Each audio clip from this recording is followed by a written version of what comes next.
સુરત શહેરમાં city bus અને BRTS ખૂબ મોટા પ્રમાણમાં દોડી રહી છે, જેને પરિણામે આકસ્મિક ઘટનાઓ પણ સતત બનતી રહે છે। સુરત સિટી બસની અંદર એકાએક આગ લાગી ગઈ હતી।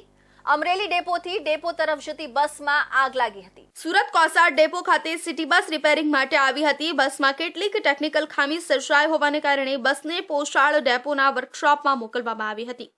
બસનું રિપેરિંગનું કામ પૂર્ણ થઈ ગયા બાદ બસના ડ્રાઈવર દ્વારા તેને વેસુ ડેપો ખાતે લઈ જવામાં આવી રહી હતી। તે દરમિયાન જ એકાએક આગ લાગવાની ઘટના બની હતી। ગાડીમાંથી ધુમાડા નીકળતાની સાથે જ ડ્રાઈવરે બસને રોડની સાઈડ પર મૂકી દીધી હતી। જોતામાં બસ આખી સળગીને ખાખ થઈ ગઈ હતી।